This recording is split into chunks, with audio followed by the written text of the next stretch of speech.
जय माता दी। मेरी प्यारी बहनों, मेरे प्यारे भाइयों, आप सभी का मेरे YouTube ब्लॉग में एक बार फिर से स्वागत है। मैं आ गई हूँ आपके सामने तुलसी विवाह की सुंदर सी कथा लेकर। अगर आपको मेरी कथा अच्छी लगे तो मेरे चैनल को सब्सक्राइब जरूर करिएगा। तो चलिए शुरू करते हैं आज की पूजा। आज की जो कथा है वो तुलसी माँ को लेके है कि तो बात पौराणिक समय की है कि एक बार राक्षस कुल में एक कन्या का जन्म होता है। उसका नाम वृंदा होता है। वो भगवान विष्णु की बहुत बड़ी भक्त होती है और बचपन से ही जो भी काम मांगती वरदान मांगती थी वो विष्णु भगवान उसके पूरा कर देते थे।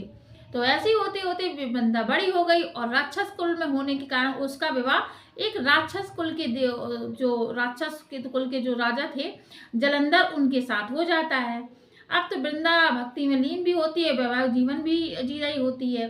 तो इस तरह से जित जित जैसे ही वो पूजा करती है, वो बहुत ही पतिव्रता भक्त थी। वो जैसी जितनी पूजा करती थी विष्णु भगवान की, उतना ही बलशाली उसका जो पति है जलंधर, वो योद्धा, वो बलशाली हो जाता था। उसकी शक्ति उतनी गुना ज्यादा बढ़ जाती थी। तो ऐसे करते करते जलंधर जो राक्षस था, वो जितने भी युद्ध जिनसे भी करता था वो सारे युद्ध जीत जाता था। तो ऐसे होते होते एक बार जलंधर का युद्ध देवताओं के साथ होने लगा। अब तो देवता संकट में पड़ गए कि ये तो जलंधर बहुत ही शक्तिशाली है, अब इसका कैसे विनाश किया जाए और क्या किया जाए। तो पूरी देवलोक में हलचल मच गई। तो सब लोग विष्णु जी के पास पहुंचे। तो विष्णु जी ने इसका निराकरण करते हुए एक योजना बनाई। उन्होंने अपने छल से उस जलंधर का एक रूप धारण करके वो वृंदा के महल में पहुंच गए। जैसे ही भगवान विष्णु जलंधर का रूप धारण करके वृंदा के महल में पहुंचते हैं तो वृंदा देख के खुश हो जाती है कि हमारे पति घर आ गए। और इधर क्या होता है कि जलंधर देवताओं से युद्ध करता होता है तो उसकी शक्तियां धीरे धीरे करके क्षीण होने लगती हैं, क्योंकि भगवान ने जलंधर का रूप धारण कर लिया था। तो जो कि वृंदा थी उसने भगवान से विनती करने बंद कर दी थी। तो इस वजह से तो यहाँ जलंधर की शक्ति क्षीण होने लगती है और जलंधर का जो सर होता है वो कट के धड़ से अलग हो जाता है और वो धड़ जाके सीधा वृंदा के चरणों में गिर जाता है। वृंदा ये सब देख के सारी योजना को समझ जाती है कि ये सब विष्णु भगवान की माया थी और वो विष्णु भगवान से निराश हो जाती है और वो उनसे कहती है कि मैंने आपकी इतनी तपस्या की तो आपने थोड़ा सा भी मेरे साथ ये छल करने में जरा भी आपको डर नहीं लगा भगवान। तो आज से मैं आपको श्राप देती हूँ कि आप पत्थर के हो जाओगे। और वृंदा के उस श्राप की वजह से भगवान उसी समय पत्थर के हो जाते हैं। फिर लक्ष्मी माँ वहाँ रोती रोती आती हैं, वृंदा से प्रार्थना करती हैं कि मेरे पति को पुनः जीवित कर दो। मैं उनके सामने लक्ष्मी माँ की गुहार सुनकर वृंदा को थोड़ा सा दया आ जाती है। तो वो उनको अपना श्राप है जो वापस ले लेती है। विष्णु भगवान वापस अपने ही रूप में आ जाते हैं और वृंदा अपने पति का सर लेके उस अग्नि कुंड में जाके कूद जाती है और अपने को आत्मदाह कर लेती है। उसी के साथ जलंधर के साथ वृंदा भी सती हो जाती है और उसकी जो राख होती है, राख में कुछ समय के बाद एक पौधा उपज के ऊपर आता है। पौधा जब उपज के आता है तो विष्णु भगवान देखते हैं कि ये सब वृंदा की ही माया है, वृंदा की भक्ति का और पतिव्रता होने का जो है वो प्रमाण है।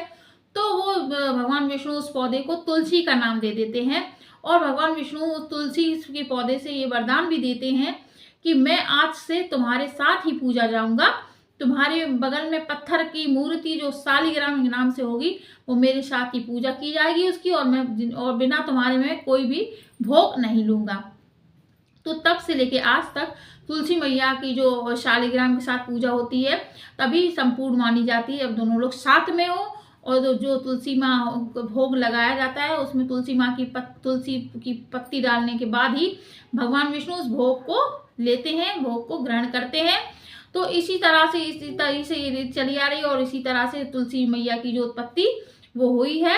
और उसी दिन से लेके देवठानी एकादशी के दिन ये विवाह का प्रचलन भी है कि जो लोग तुलसी जी की सेवा करते हैं वो तुलसी जी का विवाह करें तो उनका जो जीवन होता है, वैवाहिक जीवन, वो खुशियों से भर जाता है। उन्हें कन्यादान के बराबर फल मिलता है। तो आप लोग अगर जो पूजा करें तो देवठान एकादशी के दिन तुलसी का विवाह जरूर करें और तुलसी विवाह की ये कथा जरूर सुने। बहुत लाभ होता है, बहुत ही पुण्य का काम होता है एकादशी। इस बार देवठान एकादशी है जो है वो है 12 नवंबर को आ जाएगी और कुछ लोग द्वादशी के दिन भी तुलसी विवाह करते हैं, कुछ लोग पूर्णिमा के दिन भी करते हैं। तो सबसे ज्यादा महत्व होता है देवठान एकादशी के दिन। यदि हम शालिग्राम और तुलसी माँ का हमें जो उस दिन मुहूर्त होता है उस शुभ मुहूर्त में अगर हम तुलसी माँ का और शालिग्राम का विवाह करा देते हैं तो हमारे लिए बहुत ही शुभ माना जाता है। ये बहुत ही अच्छा संकेत माना जाता है हमारे जीवन के लिए। तो आप लोग अवश्य करें, तुलसी माँ का विवाह करें, उनकी सेवा करें और उनसे आशीर्वाद लें। और आशा करते हो आपको मेरी आज की कथा छोटी सी अच्छी लगी हो। अगर आपको अच्छी लगी हो तो मेरे चैनल को सब्सक्राइब जरूर करिएगा। मिलेंगे अगले वीडियो में आपको एक नए प्यारे भैया। जय माता दी।